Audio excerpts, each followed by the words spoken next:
All right, we're live, but we got to let it breathe just for a moment. Hang tight with this gang. Make sure our connection is nice and solid here, and we're good. Welcome in, everybody. We are back. It's the Frozen Rope Podcast. We took 2 weeks off in August, charge it to the game. We got things cooking. If you're going to take a little time off when you're covering the NBA, middle of August, end of August, that's about the best time you could possibly do it. But Pat, I've missed talking ball with you, bro. How you been? Yeah, doing good. Yeah, it's been a couple weeks, and man, 2 months till the season starts. Feels like an eternity, but we're still 2 months away. But there's still a lot to talk about with the World Cup and some things going on. Some good quotes that from Jazz Yes. players that we can talk about. Yeah. So tonight we got to keep tonight's stream a little bit shorter than maybe our average show, but we're going to cover Collin Sexton's kind of bold declaration, and then we're going to just touch a little bit on some updates on FIBA. But first things first, Collin Sexton, check this out. I mean, we all know that the Jazz point guard situation is up for grabs. We'll just say, like, it's a unresolved. As we might have our favorites, we might have our predictions, but Pat, I'm just going to read this for the listeners and the viewers real quick, and then I want your thoughts on it. Here's what Collin said via Tony Jones of The Athletic. Quote, "I want to show that I'm back and healthy and 100%. Every year for me is important, so I don't put too much pressure on myself from that standpoint. I'm my biggest critic, so I'm always going to have a lot of expectations for myself. I've been watching a lot of film this summer. I want to be able to try and take over the point guard role. I want to show them, the Jazz, that I can run the show. I'm getting back into the groove of things. I think this season is going to be fun," close quote. So, Pat, I want your reaction to this overall, but first things first, do you like his odds of being able to win over Will Hardy and company in terms of showing him that he can run the show? I mean, you gotta love the quote. You gotta it's a great quote. Putting the team first. Makes it sound like that he's got a good head on his shoulders as far as what he needs to do moving forward. I think last year when he did play, he can score, but on offense, is he going to be a facilitator? Is he going to be able to make the players around him better? Things like that. And then defensively, what's he going to be on defense? Because he's a below average defender. But I think the big thing that's holding Collin Sexton back from being the starter is, well, I mean, those are some things, but I don't think you can start Clarkson and Sexton at the same time. I mean, you're talking about, you got two players that are really fit to be the sixth man, the high energy guy off the bench that can create his own offense and doesn't need other people's help to score. I don't think you're going to start both of them. I mean, I don't think you want like your guard combo coming off the bench. If you were starting Sexton and Clarkson to be, Horton and Dunn, or whatever it is, whatever it may be. But Right. it doesn't make a lot of sense. But that being said, who knows? Maybe he has looked a lot of film, and I'm sure he'll get a shot at being the point guard. But yeah, with Clarkson there, I just can't see them going with that combo. So what are you liking so far? I mean, it's been a while. I know the answer to this, but I know our listeners, we've been gone for 2 weeks. They might need an update on this. If you had to predict it right now, how the point guard resolves, who do you think? I mean, I know who you like. I know who you think makes the most sense, but that doesn't always win the day in pro sports. Let's face it. So how do you predict it shaking out? Okay, so my prediction, I think they're going to go with Clarkson at the 1 and Abaji at the 2. And I think it's going to come down to a little bit of politics. I think it's going to be, they signed, Clarkson to that big contract. So you got to figure he's going to start. And, you've been hearing, Ainge, talking about how, or even the front office talking about how Abaji was one of the players that, when they were trading at the trade deadline, there was off limits. He was one of like 3 players, I think. I think it was Kessler, Markkanen, and Abaji were the only 3. So I don't think they're going to say something like that or feel that way unless they really want him to be the starter. So it gives them length, and Danny Ainge likes that length. Yeah. Makes them long, and I think that's what they're going to do, but we'll see. Like I said, it could go another way just as easily. I do like, though, Colin kind of being bold in voicing and putting it out into the universe what he wants. You know, True. if we could headline it something like, Collin Sexton puts Jazz locker room on notice, and that might be a little bit of a clickbaity, hypey kind of thing, but in a sense, that's what he's doing. So it'll be fun to see how it shakes out. Now, I want to shift gears a little bit here, Pat, because we've also got some World Cup stuff to talk about, and I want to know what you make of not only Finland flaming out basically, but I mean, as you wrote, Lowry saying it was underwhelming tournament for Utah's best player. Finland completed the hat trick on Tuesday with a third straight loss at the hands of Germany. Markkanen finished with just 12 points and 2 rebounds. And of course, the silver lining, as you write, he escapes with no injuries. But what do you make of him in I would say, especially that particular environment, kind of failing to really make a big impact and move the needle for a national team in the World Cup? Yeah, I mean, I was disappointed. I thought Finland had a chance to advance, and to lose all three is disappointing. I mean, yeah, maybe Markkanen doesn't have the most talent around him, but he's still an all-star, playing in that tournament. Clarkson, he didn't have really any help. Like, there wasn't any really professional stud players around him. But going back to Markkanen, yeah, it's a little disappointing. And they still have some other games they're going to play.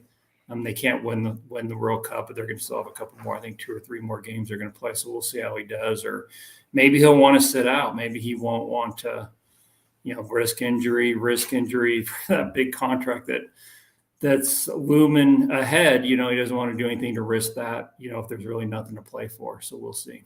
Exactly. I mean, the stakes are, as far as what you have to play for, gone. As far as the World Cup is concerned, yeah, a few more games, but looking into the future, not only the money you stand to make in the short term, like this year, whatever, but he's on a trajectory for a potential massive, massive contract.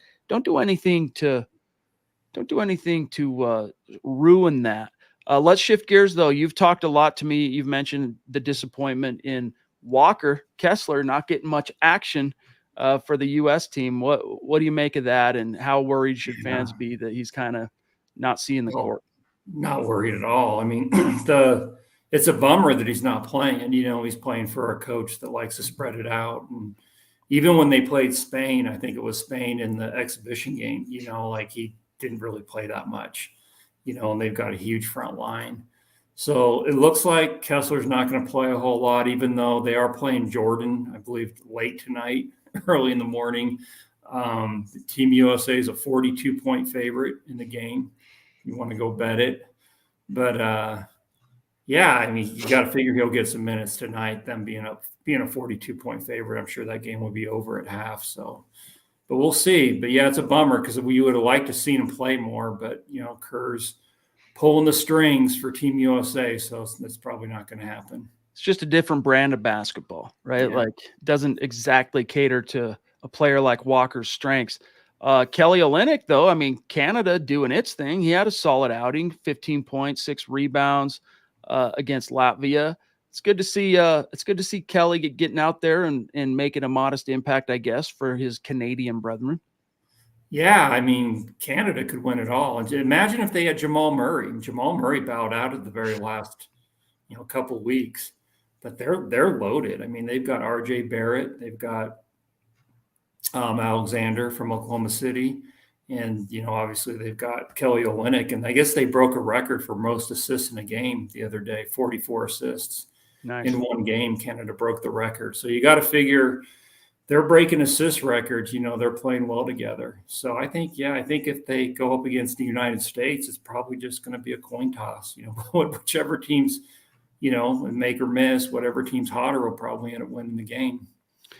Okay. I want to, again, guys, if you're with us live, make sure you drop a comment. If you got a question, we want to hear it. We want to see it in the chat. That's why we do these as a live stream podcast instead of just uploading a conversation. We do it so that we can engage with you guys and give you guys an opportunity to engage with us. So if there's something burning on your mind, we want it in the chat, put it in the comment. We'll get to it. But Pat, over the last week or so, you wrote an article about Rudy Gobert that basically did as much traffic as our entire website. You know, if you took like how much traffic our site will do in the month of August, writing 2, 3, you know, the site itself publishing somewhere between 2 to 4 articles a day. This one Rudy article probably accounts for like 25% of the month's traffic. And the basic premise of it is that his initial World Cup showing kind of proves that the Jazz made the right call, dealing him away. Do you still feel that way? And if so, like maybe talk a little bit about your thoughts on that subject of the Jazz maybe getting out of the Gobert business at the right time.